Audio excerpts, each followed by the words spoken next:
Halo, assalamualaikum teman-teman. Kali ini kita akan mendengarkan tausiah Ustadz Das Latif tentang kapan laki-laki itu wajib secepatnya nikah, dan ada pula laki-laki yang haram nikah pada saat itu. Simak yuk sampai selesai biar nggak gagal paham, oke? Yang alihkan pembicaraan malah menghindar gitu loh Pak Ustaz. Jadi bagaimana untuk langkah apa begitu atau nasihat apa yang akan saya kasihkan kepada anakku ini? Ya, itu. Oke. Hal itu. Pertama Ibu, ya kita kasih dulu Ibu hadiah. Betul. Sudah bertanya dapat hadiah. Hadiahnya dari gajah duduk. Yang sejak dulu gajahnya duduk. Silakan Gus. Terima kasih. Mic boleh saya ambil. Ya. Terima kasih Ibu pertanyaannya. Ya. Silakan duduk kembali. Nah, kalau ada kasus seperti ini, memang umumnya laki-laki kalau dia sudah mapan malas menikah. Begitu juga umumnya perempuan. Kenapa? Karena dia merasa apa yang dia butuhkan, apa yang dia inginkan di dunia ini dia sudah terpenuhi. Apalagi kalau dia cenderung pergaulan bebas. Ya, hati-hati. Ada orang yang sudah mampu. Ini dulu yang perlu Ibu Bapak ketahui, hukum menikah. Ada orang yang hukumnya wajib, ada yang hukumnya haram, ada yang hukumnya makruh. Yang wajib itu bagaimana Ustaz? Kalau dia sudah mampu lahir, mampu batin, sudah punya rumah mapan, dan dia suka bawa cewek kemana-mana selalu sama cowoknya, tidak pernah pisah, akhirnya cenderung berbuat maksiat, maka orang seperti ini hukumnya wajib. Dan kalau dia tidak menikah, kata Nabi, padahal dia sudah mampu dan tidak mau menikah, kata Nabi, falaisa minni, dia bukan bagian dari umat. Ada juga yang haram. Mana yang haram menikah? Mereka yang tidak mampu secara fisik dan tidak mampu secara zahir. Mohon maaf ya, jangan salah paham. Misal ada laki-laki, ada tembaknya, tapi peluru hampa. ada tapi makanya lokasi madodong betrena. Ya, maka dia tidak boleh menikah. Kenapa? Karena dia menyiksa laki-laki perempuan. Ya, kalau dia tidak mampu, nah ada juga yang menjadikan curang. Kenapa? Meskipun dia tidak mampu, tapi syahwatnya terlalu tinggi, maka dia anjurkan segera menikah. Ada juga syahwatnya terlalu tinggi, tapi dia tidak mampu, maka Nabi menganjurkan berpuasalah dan berbanyak olahraga. Ya. Ada juga yang cari masalah. Apa itu? Sudah ada istrinya, menikah lagi. Sampai ada bilang sama saya, Ustaz, jeleknya itu sifatnya kita anggap. Kenapa Ibu? Masa itu baru meninggal istrinya, baru 3 bulan meninggal istrinya, kawin lagi. Sebelum itu tetanggaku masih hidup istrinya dia kawin.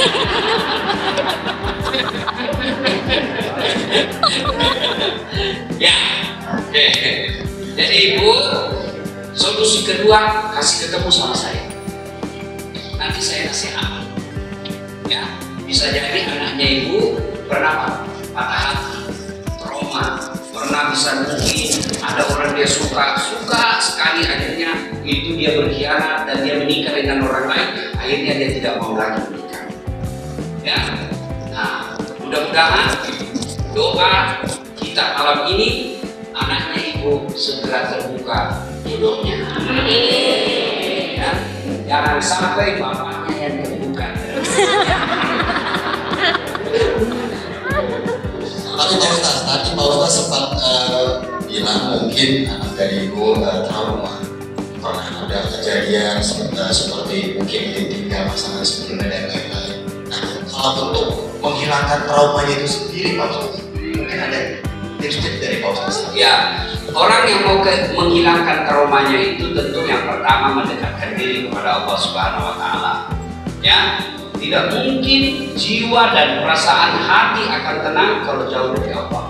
Allah katakan, ala bizikrillahi tatma'innul qulub. Ketahuilah dengan berzikir dan mengingat kepadaku, maka hatimu akan jadi tenang. Trauma itu penyakit psikis hati, maka solusinya dekati Allah, datang berjamaah, baca ayat suci Al-Quran, dengar ceramah, berteman dengan orang-orang soleh. Kemudian setelah merasa baik, jangan tunda, segera menikah. Kalau dia bilang nanti, setan akan masuk.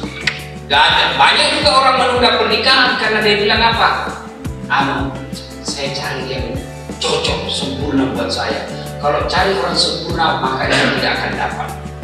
Saya hanya menyarankan kepada dedek remaja, tidak usah pacaran untuk mendapat istri. Ya, nah gampang sekali orang tahu itu. Gimana caranya? Kan sekarang ada namanya jejak digital. Iya toh? Maka sama mahasiswaku itu selalu saya ingatkan, jangan kau posting foto-fotomu ketika kau pacaran. Karena begitu kau sudah posting, susah dihapus. Ya, waktu kau pacaran, ada fotonya kayak di suami istri. Baku bonceng di pinggir laut, sepeda ontel, mau kepijuan ikan. Ya, macam-macam gayanya. Setelah itu ternyata selingkuh pasangannya. Akhirnya apa? Sudah terlanjur viral, banyak foto-fotonya. Ibu-ibu harus lihat medsosnya. Bapak-bapak harus lihat medsosnya anak-anak gadis kita. Kalau di depan umum saja dia berani posting seolah-olah sudah suami istri, bagaimana kalau dia cuma berdua? Maka laki-laki yang baik, dia akan cari itu jejaknya. Misalnya ada remaja orang dari kampung, sukses, baik dunianya, baik akhlaknya, tapi tidak ada waktunya pacaran. Dia datang ke orang tuanya, "Mak, carikan mas saja mana yang cocok." Lalu itu ada anaknya yang nuntun, nak, temanmu dulu waktu kecil, mana dia? Kasih dia. Begitu dia buka Facebooknya, dia buka Instagramnya, dia buka TikToknya, dia lihat, apa ini foto-fotonya? Sadis, ngeri dulu-dulunya. Akhirnya apa? Dia bilang, tidak usah, sudah pernah pacaran 2 tahun. Seolah-olah suami istri. Akhirnya apa? Gara-gara foto jejak digital itu, kamu tidak mendapat jodoh yang baik. Tapi percayalah, laki-laki yang baik tidak akan menikah kecuali dengan wanita baik-baik dan demikian pula seperti itu. Wallahu a'lam bishawab. Bagaimana Bapak Ibu? Seru ya perbincangan kita ya? Ya. Saya mau tanya lagi Pak Ustadz. Kalau tadi Pak Ustadz bilang laki-laki itu tidak usah mencari yang sempurna, ya karena akan sulit. Kan kadang nih ada remaja putra yang galau, bingung, belum bertemu jodoh dan lain-lain. Terus kan saya sempat nonton video Pak Ustadz waktu itu sebelum bertemu dengan istri kan, kalau tidak salah Pak Ustadz waktu itu berkata sempat 7 tahun galau, kalau tidak salah. Ya, nah mungkin Pak Ustadz juga bisa memberikan tip and tricks gimana caranya sambil menunggu jodoh yang datang kita mesti seperti apa? Jodoh itu memang di tangan Allah, tapi harus dicari. Yang enggak datang tonji itu nanti jodohku. Iya sekali kan datang nenek-nenek, aduh kakek-kakek juga. Maka harus dicari. Ketika mencari kan, kalau ibu belanja kan ada kriterianya. Oh ini. Ikan kalau ibu mau tahu yang asli, yang masih bagus, pertama ibu buka apa? Insangnya, sudah coklat, pasti sudah lama. Buah lihat matanya sudah tidak jernih, pasti sudah pakan ini, sudah tidak es. Itu kan ada kriterianya. Milih ikan, beli ikan saja, perlu hati-hati. Apalagi milih istri. Nabi juga katakan, kalau kau mau memilih seorang istri atau pasangan, maka 4 hal yang perlu kau lihat. Yang pertama, lijamanya, lihat cantik dan gagahnya. Cantik penting. Pas Anjis, kenapa? Karena dia 24 jam di depan kita. Baru bangun, dia lagi. Mau tidur, dia lagi. Baru pulang kerja, dia lagi. Mau pergi kerja, dia lagi. Jadi kalau jelek pasti cepat bosan. Itu cantik penting, tapi tidak boleh jadi prioritas. Kenapa? Cantik ada batasnya. Sweet 17. Tahu gak itu Sweet 17 Ibu? Tadi Ibu, oke, 29.